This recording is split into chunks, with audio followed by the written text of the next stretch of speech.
Good morning, students. Welcome to surface chemistry. So, surface chemistry chapter आपको पढ़ने की जो बहुत ज़्यादा इच्छा थी तो शुरू हो चुका है। 2 लेक्चर हो गए हैं। आज सरफेस केमिस्ट्री में हमारा लेक्चर नंबर 3। लेक्चर 3 में आज का टॉपिक वही सोच रहे हो ना, तो टॉपिक है mechanism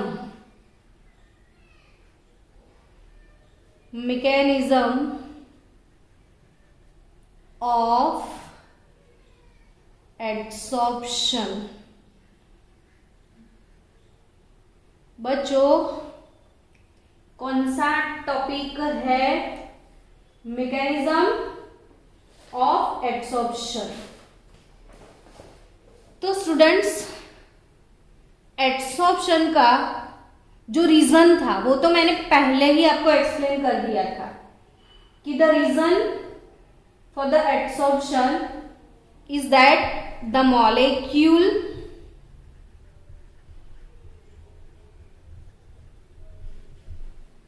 on the surface, the molecule on the surface, ध्यान से, the molecule on the surface and the molecule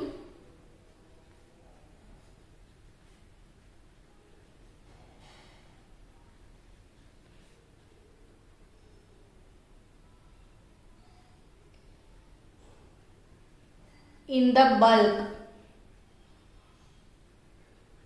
the molecule on the surface and the molecules in the bulk are not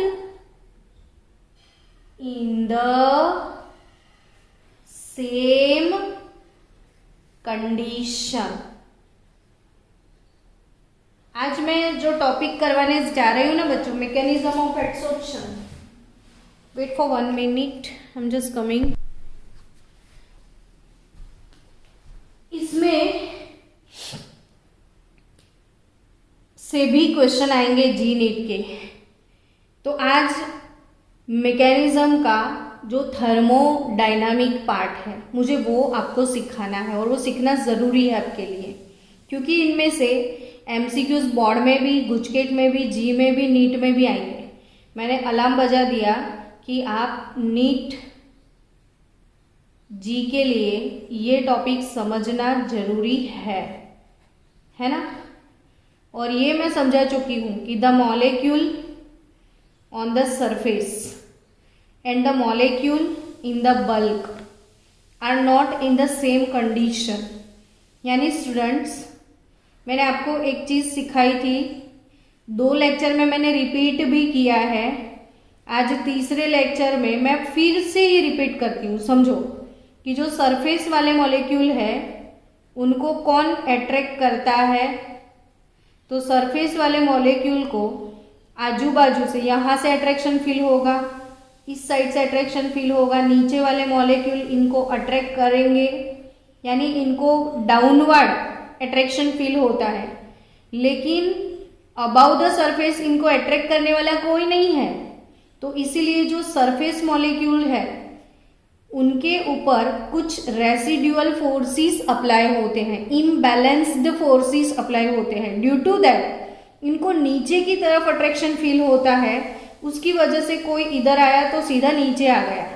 यानी surface में एक tension सा होता है जिसे हम बोलते हैं सरफेस टेंशन, और बल्क एरिया के मॉलिक्यूल को कोई भी टेंशन नहीं होता है। ये बात सीख ली है हमने, ठीक है। अब वही बात को हमें दूसरी भी एक मैकेनिज्म से कनेक्ट करना है स्टूडेंट्स। तो आप ध्यान से समझते जाओ, सीखते जाओ कि एट द गिवन टेम्परेचर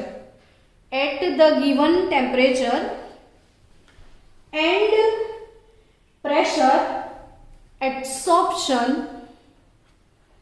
एक एक चीजें मैं लिख भी इसीलिए रही हूं कि ताकि आप सोचे समझे पढ़े तो आपको याद हो जाए कि absorption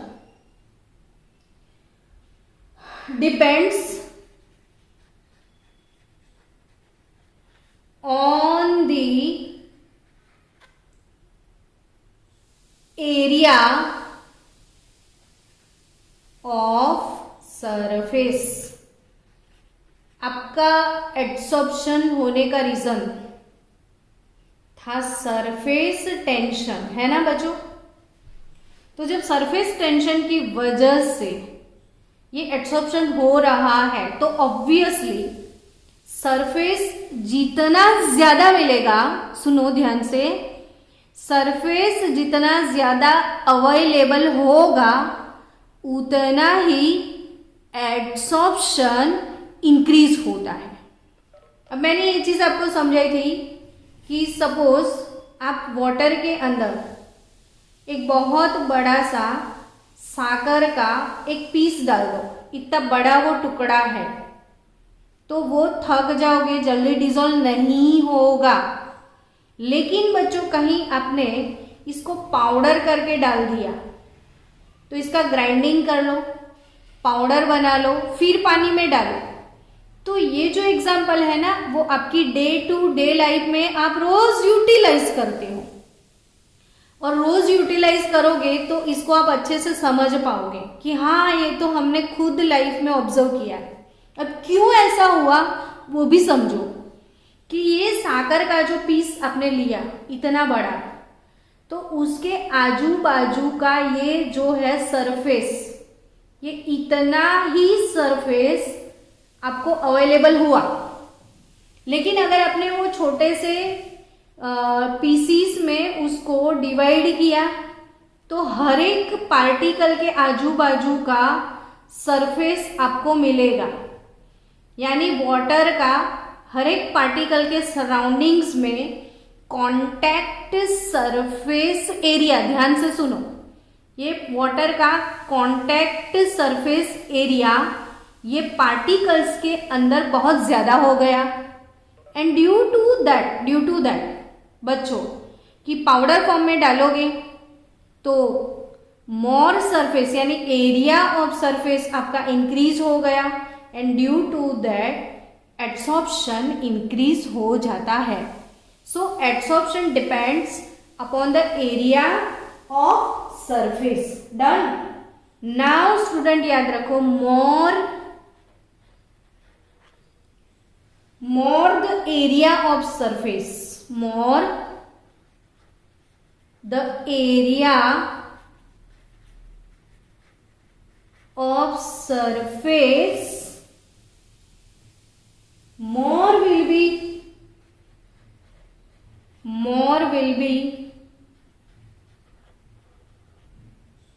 the absorption, more will be the attraction, and more will be the absorption। ठीक है।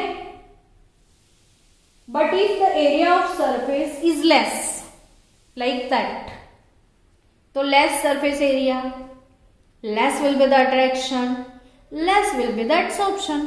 So ज्यादा एरिया ज्यादा एब्सॉर्प्शन। That's okay now। अब बच्चों दूसरा फैक्टर जो कि आपको ध्यान से समझना है, द सेकेंड फैक्टर। हम अभी मैं अच्छा इधर ही लिख देती हूँ कि द सेकेंड फैक्टर, फिर से ध्यान से सुनना बच्चों, फिर बोलना मत कि मैडम नहीं समझ में आया। बिल्कुल आप अलर्ट हो जाओ, बिल्कुल अलर्ट, एकदम फोकस करने लग जाओ। Second factor thermodynamic. थर्मोडायनामिक मुझे आपको एक्सप्लेन करना है। स्टूडेंट आपने डेल्टा जी के बारे में सुना तो है सबने, और अगर अभी तक नहीं सुना है तो आज सुन लो। बहुत बार पढ़ाया है लेकिन फिर भी भूल गए हो तो याद कर लो कि डेल्टा जी यानी गिब्स फ्री एनर्जी। क्या? डेल्टा जी मतलब गिव्स फ्री एनर्जी, समझे आप? अब गिव्स फ्री एनर्जी जो है उनके 3 वैल्यू पॉसिबल होंगे। गिब्स फ्री एनर्जी की 3 वैल्यू पॉसिबल है, लेस देन 0, या तो ग्रेटर देन 0, या तो is equal to 0। If the value of delta G less than 0, यानी कि डेल्टा जी का वैल्यू अगर नेगेटिव है, then reaction will be spontaneous, और spontaneous reaction means occur on its on, समझ गए। और ग्रेटर देन 0 है तो it is non spontaneous, greater than 0 है तो इट इज नॉन स्पॉन्टेनियस। अब स्टूडेंट फिर से ध्यान से समझो कि delta G gives free energy, क्या बोला मैंने, delta G gives free energy. Now फिर से ध्यान से सुनो, Gibbs Helmholtz equation, Gibbs Helmholtz equation, delta G is equal to delta H minus T delta S. मुझे कोई जल्दी नहीं है टॉपिक को खत्म करने में, आप एक एक चीजों को फिर से समझ लो। सिर्फ बच्चों, delta G is equal to delta H, delta H मतलब enthalpy of reaction, delta H मतलब एंथैल्पी ऑफ रिएक्शन। कोई भी केमिकल रिएक्शन होगा तो या तो वो एंडोथर्मिक होगा या तो वो एक्सोथर्मिक होगा। समझो, कोई भी केमिकल रिएक्शन होगा तो या तो वो एंडोथर्मिक होगा या तो वो एक्सोथर्मिक होगा। अब वो एंडो है, एंडो मतलब हीट एब्जॉर्ब करता है, तो डेल्टा एच का वैल्यू आपको पॉजिटिव लिखना है। हीट कहीं पे भी एब्जॉर्ब होती है तो उसका वैल्यू पॉजिटिव लिखना होता है। और अगर वो रिएक्शन एक्सोथर्मिक है, सुनो, इफ इट इज एंडो तो हीट एब्जॉर्ब होगा, इफ इट इज एक्सो तो हीट रिलीज होगा और उसका वैल्यू हम नेगेटिव लिखेंगे। तो कोई भी केमिकल रिएक्शन या तो हीट एब्जॉर्ब करता है या तो हीट रिलीज करता है, और अमाउंट ऑफ हीट रिलीज्ड और absorb is nothing but delta H. Now student go for delta S. तो ये डेल्टा एस क्या है? तो ये delta S is nothing but entropy, change in entropy.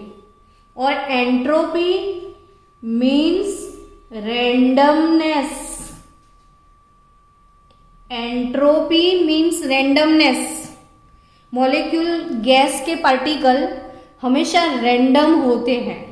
और अपने सॉलिड स्टेट चैप्टर पढ़ा है फर्स्ट वाला, तो सॉलिड स्टेट में क्रिस्टलाइन सॉलिड उसको बोलते हैं जिसमें अरेंजमेंट बहुत परफेक्ट और रेगुलर होता है। तो परफेक्ट और रेगुलर अरेंजमेंट मतलब लेस रेंडमनेस, और लेस रेंडमनेस मतलब लेस एंट्रोपी।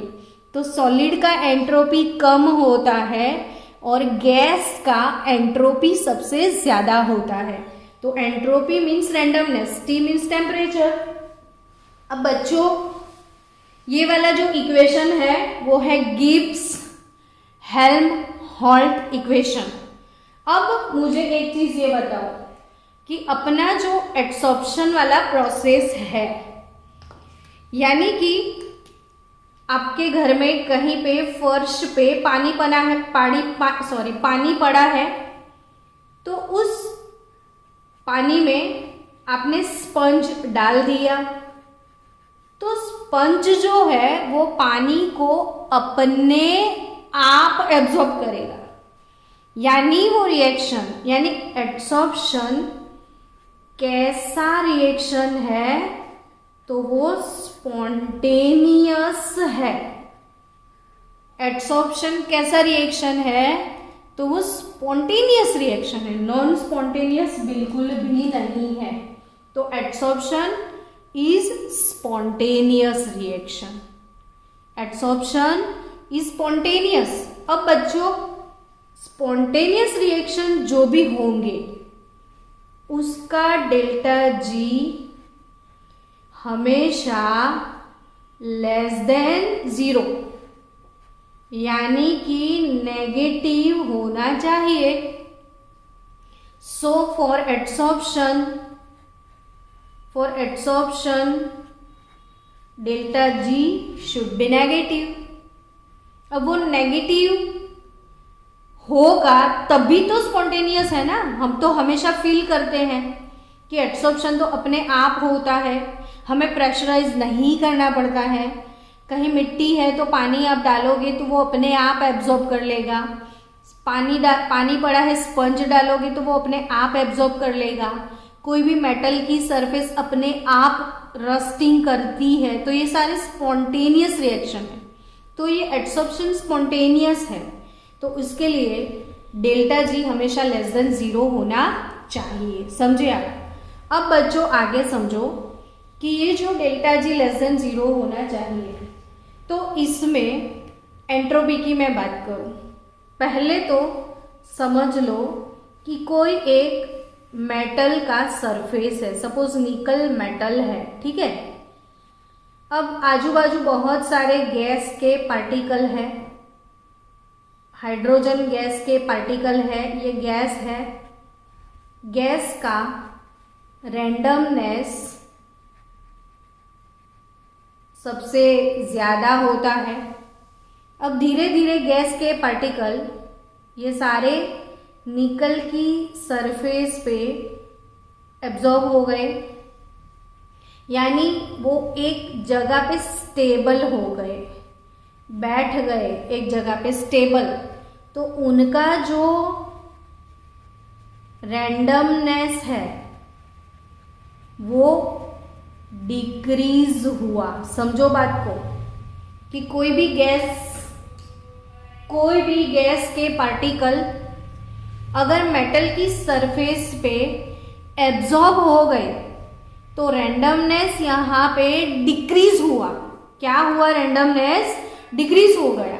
यानी एडसॉर्प्शन के लिए, फॉर एडसॉर्प्शन, समझो बच्चों, फॉर एडसॉर्प्शन डेल्टा जी कैसा, तो वो नेगेटिव। याद रखना, पूछेंगे आपको। फॉर एडसॉर्प्शन डेल्टा जी कैसा, नेगेटिव। अब डेल्टा एस कैसा, तो वो भी डिक्रीज हुआ, वो भी नेगेटिव। एंट्रोपी भी, इसमें गैस घूम रहा था वो सटल हो गया, तो एंट्रोपी चेंज डिक्रीज हुआ इसमें। अब ये नेगेटिव, तो ये नेगेटिव क्या हो गया? पॉजिटिव।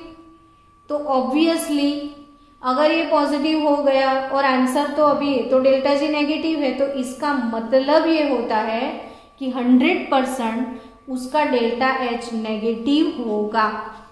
तो any type of adsorption heat release होता है। यानी याद रखो बच्चों, एडसॉर्प्शन कैसा प्रोसेस है? तो एक्सोथर्मिक। याद रखा आपने स्टूडेंट? फिर से ध्यान से, कैसा प्रोसेस है एडसॉर्प्शन? तो एक्सोथर्मिक। एडसॉर्प्शन कैसा प्रोसेस है?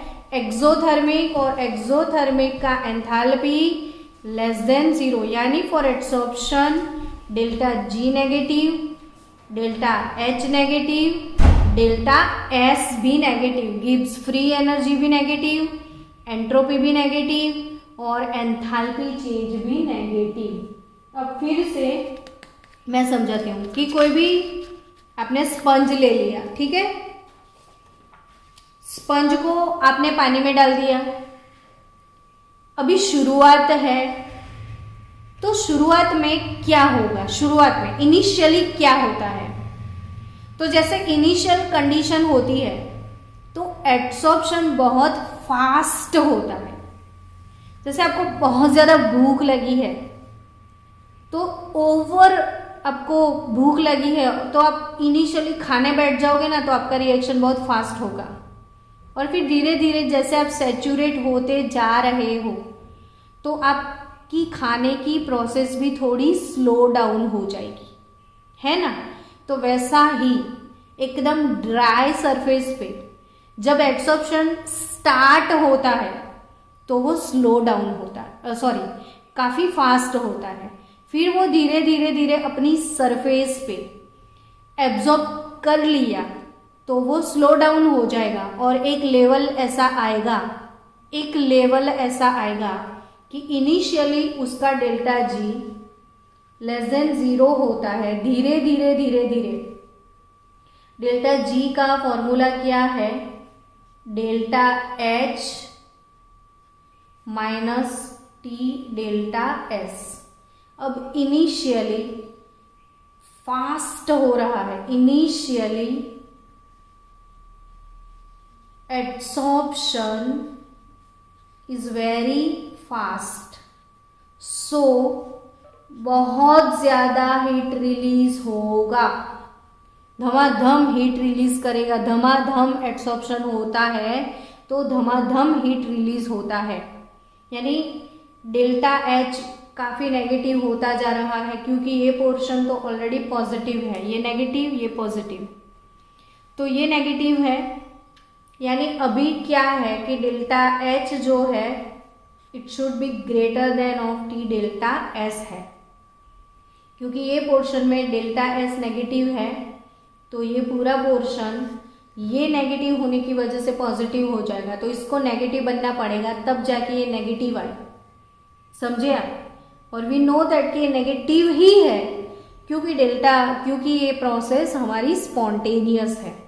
अब बच्चों delta S greater than delta S है, शुरू में ये फास्ट है, ये बहुत ज़्यादा है, धीरे धीरे धीरे धीरे धीरे धीरे ये स्लो होती जाएगी प्रोसेस, तो जो हीट रिलीज होती है वो भी डिक्रीज होती जाएगी और एक लेवल ऐसा आएगा कि अब हीट का लेवल डिक्रीज हो रहा है, तब delta H is equal to T delta S, दोनों की वैल्यू सेम हो जाएगी।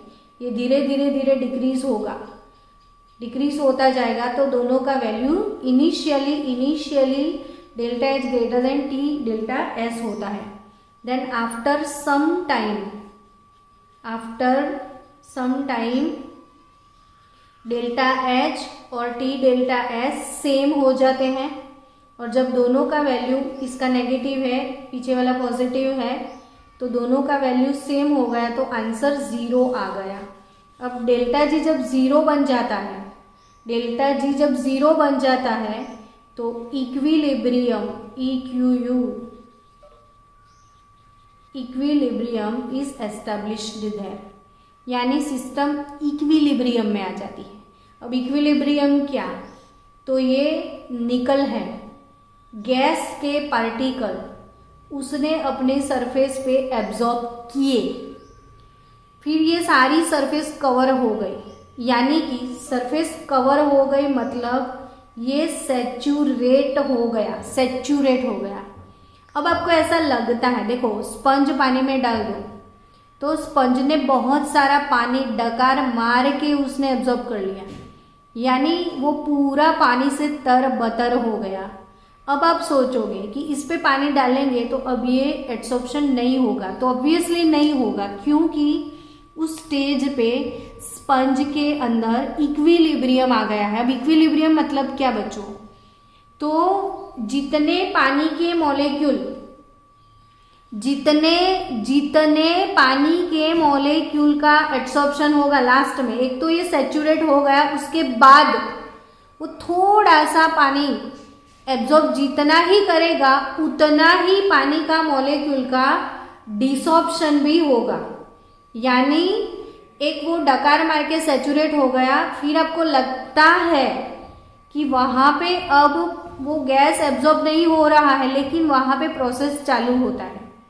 10-12 या जितने भी गैस के मॉलिक्यूल वहाँ पे एब्जॉर्ब होंगे, उतने ही मॉलिक्यूल का वहाँ पे डिसॉर्प्शन भी होता है।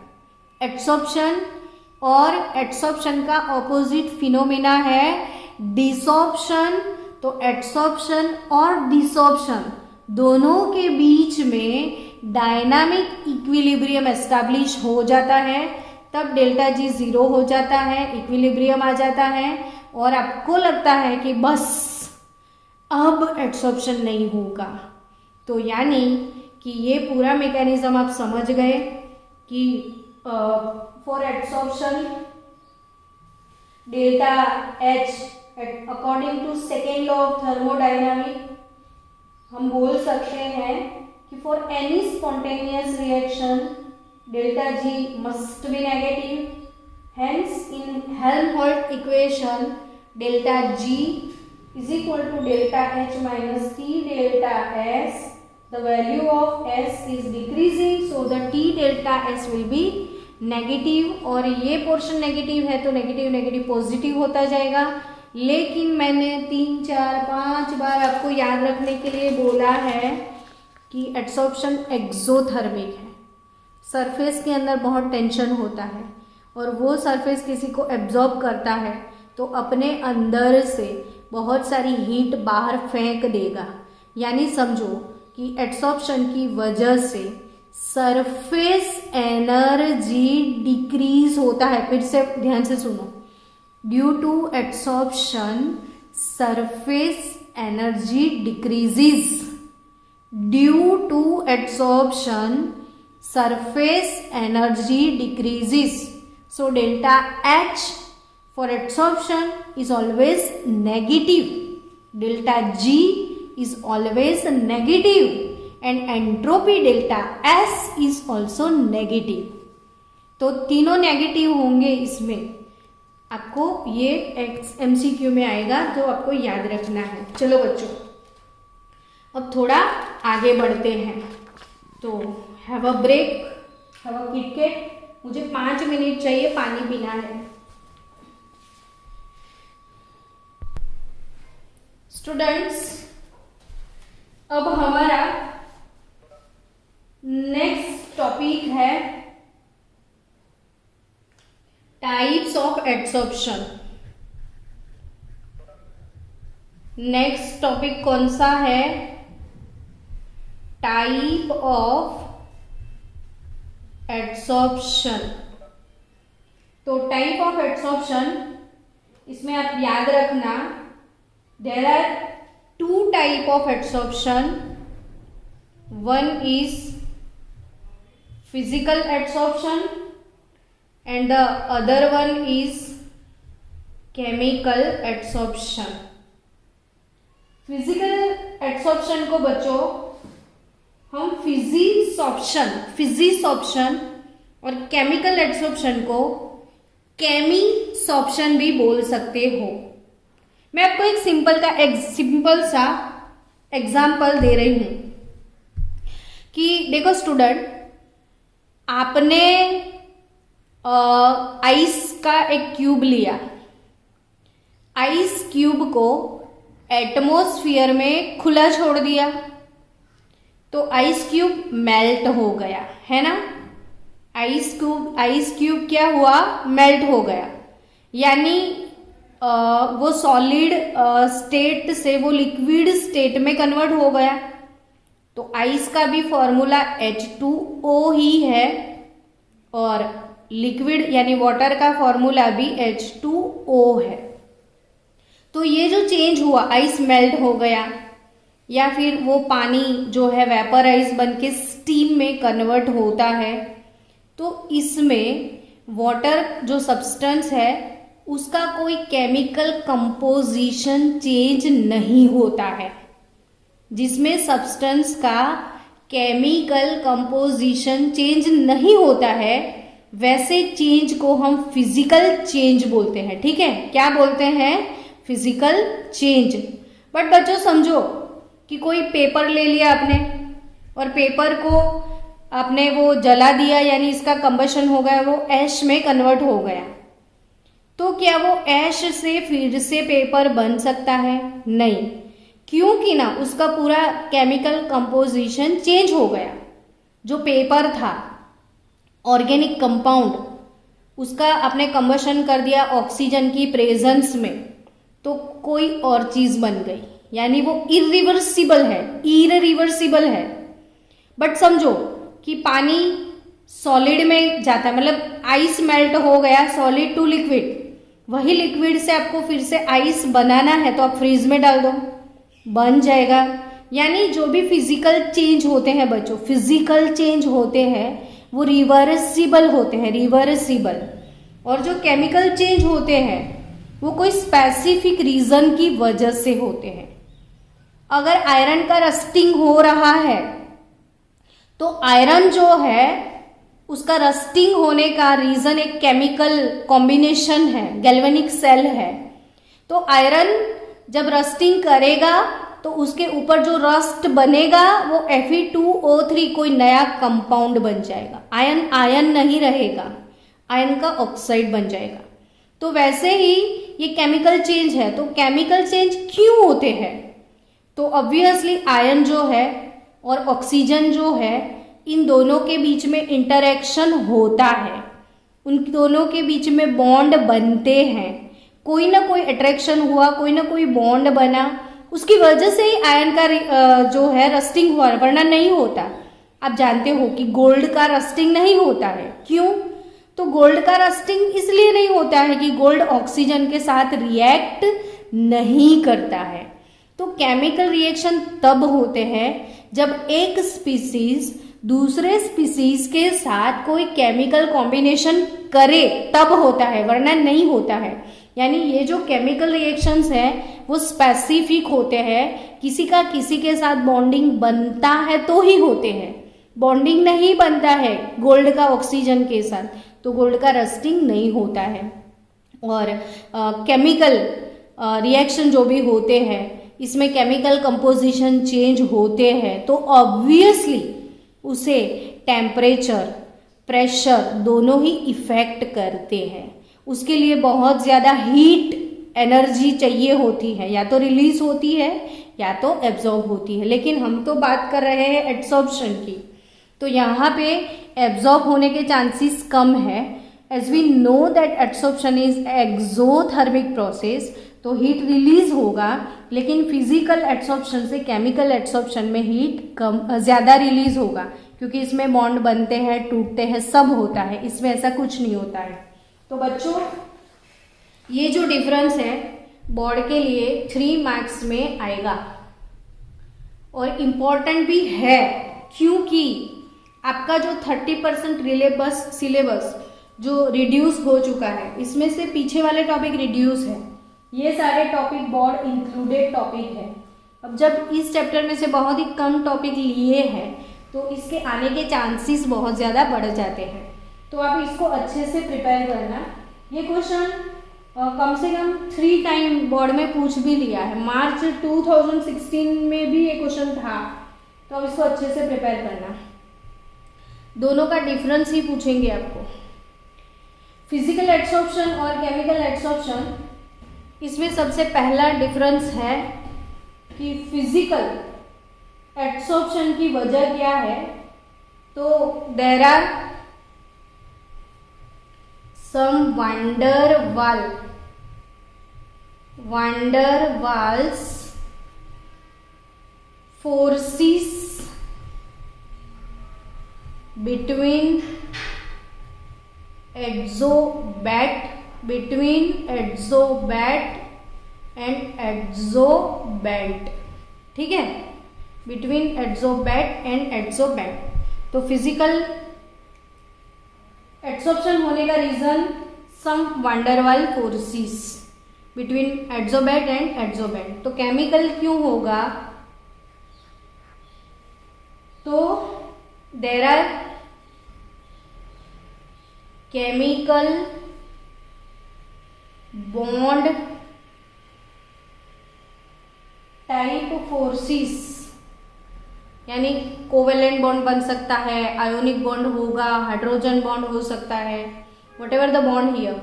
हाइड्रोजन बॉन्ड तो वैसे वंडरवल फोर्सेस में आता है, लेकिन maybe there is a ionic bond और maybe there is a covalent bond, any type of bond possible है। तो इसमें जो अट्रैक्शन फोर्स प्रोड्यूस होता है वो बॉन्ड टाइप फोर्सेस होते हैं, इसमें वंडरवल टाइप फोर्सेस होते हैं।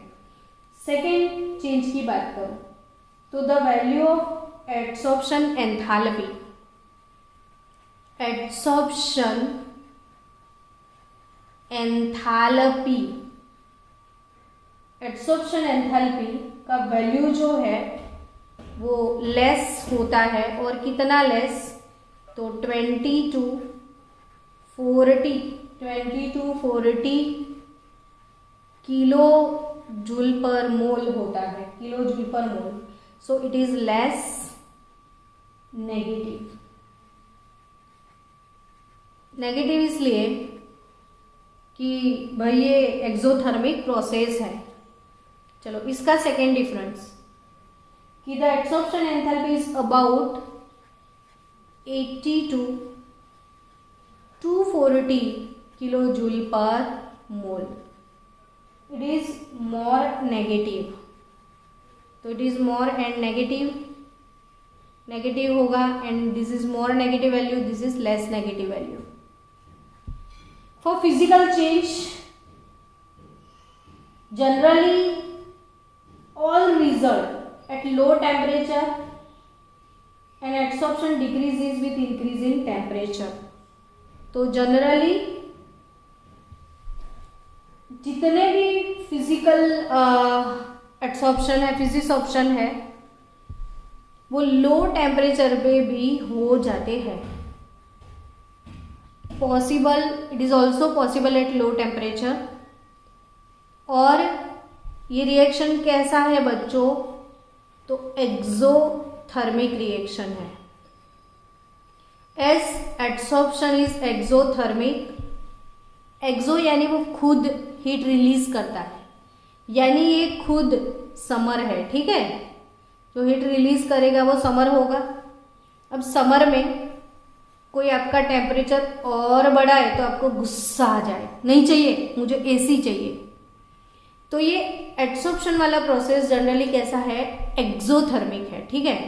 और अगर ये लो टेम्परेचर पे हो भी जाता है और अगर आपने टेम्परेचर इंक्रीज किया तो इंक्रीज इन टेम्परेचर एक्सो को सूट नहीं करता है, समझ रहे हो। तो यहां पे आपको याद रखना है कि adsorption decreases, adsorption decreases with increase in temperature। ये लो टेम्परेचर पे पॉसिबल है। अगर कहीं आप टेम्परेचर इंक्रीज करते हो धीरे धीरे तो एड्सॉर्प्शन डिक्रीज हो जाएगा। चलो केमिकल की बात करें तो ये केमिकल बॉन्ड बनने जरूरी है। केमिकल बॉन्ड जब तक बनेंगे नहीं, केमिकल रिएक्शन होंगे नहीं, आपको पता है कि एक के केमिकल बॉन्ड टूटेंगे, दूसरे के केमिकल बॉन्ड बनेंगे।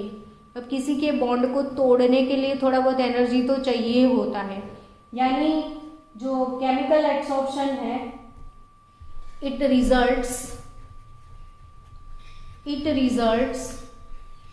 Eight somewhat high temperature. एक स्पेसिफिक टेम्परेचर तो इसको चाहिए, बहुत ज्यादा लो टेम्परेचर पे तो ये नहीं होगा। So no any special effect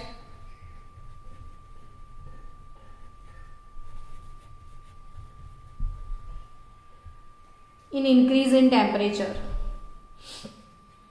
चलो फोर्थ पॉइंट क्या है फिजिसॉर्प्शन में, तो इसका फोर्थ पॉइंट है फिजिसॉर्प्शन में कि it is specific, it is not specific, sorry, ये तो कहीं पे भी हो जाएगा, कैसे भी हो जाएगा, नॉट स्पेसिफिक।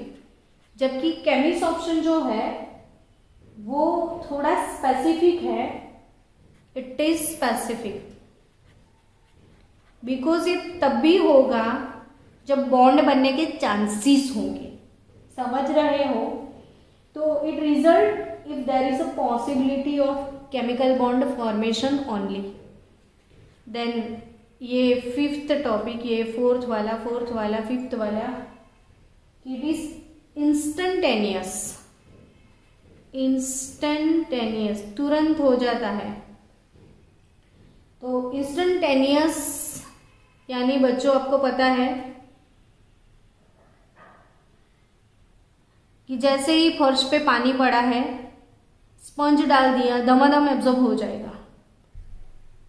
पर आज ही आपने लोखंड की ग्रिल लगवाई है और आज ही पूरे की पूरी ग्रिल का रस्टिंग हो जाए, वो पॉसिबल नहीं है। तो समझो कि इट कैन बी स्लो और फास्ट, कुछ भी हो सकता है, स्लो और फास्ट। एप्पल कट करोगे तो थोड़ी देर में इसका रस्टिंग हो जाएगा इसके सरफेस का। Sixth topic, multi molecular layer can be formed on the adsorbent. बेंट का जो सरफेस होगा इसके ऊपर मल्टी मॉलिक्यूलर लेयर इसमें होते हैं। मल्टी मॉलिक्यूलर लेयर यानी एक लेयर पे दूसरा लेयर पे तीसरा लेयर बन सकता है। इधर ऐसा नहीं होगा, रस्टिंग होने की सरफेस पे फिर से रस्टिंग नहीं होगा, यानी ये यूनी मॉलिक्यूलर लेयर होगा। Chemisorption uni molecular layer, physisorption multi molecular layer, केमी। अब एक ही पॉइंट बचा है, it is reversible. It is reversible, मैंने बोला था ice to water, water to ice. तो आयरन का रस्टिंग, रस्ट का आयन, नॉट पॉसिबल। तो इट इज नॉट रिवर्सिबल, ठीक है। और last point, less energy of activation is required. Less energy of activation, ये कम एनर्जी में भी एक्टिवेट, एनर्जी ऑफ एक्टिवेशन ये, less energy of activation is required, more energy of activation is required. और last, अब last आया, sorry, हाँ कब से मैं लास्ट बोले जा रही हूँ, लास्ट अब है। अभी का लास्ट टॉपिक है, it depends upon the nature of gas. It depends upon the nature of the gas.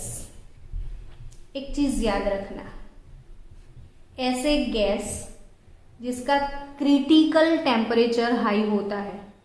बच्चों क्रिटिकल टेम्परेचर यानी कोई वेपर है, वेपर से आपको लिक्विड में जाना है, तो वेपर को कूल डाउन करोगे तो लिक्विड में जाओगे, लेकिन एक स्पेसिफिक टेम्परेचर तक आप डाउन जाओ, वो क्रिटिकल टेम्परेचर होता है, और उसके बाद आप प्रेशर अप्लाई करो तो क्रिटिकल टेम्परेचर वो होता है।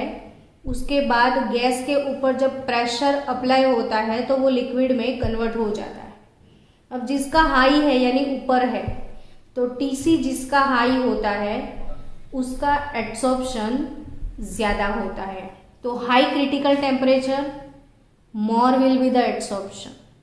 हाई क्रिटिकल टेम्परेचर वाले जो गैसेस हैं उनका एब्सॉर्प्शन ज़्यादा होता है। तो gases which can be easily liquefied are absorbed rapidly, यानी जिसका क्रिटिकल टेम्परेचर ज़्यादा होता है वो इजीली लिक्विफाइड गैस होते हैं, तो इजीली लिक्विड में कन्वर्ट होते हैं और इनका एब्सॉर्प्शन ज़्यादा होता है। और केमिस्ट ऑप्शन में कि it depends upon the nature of gas.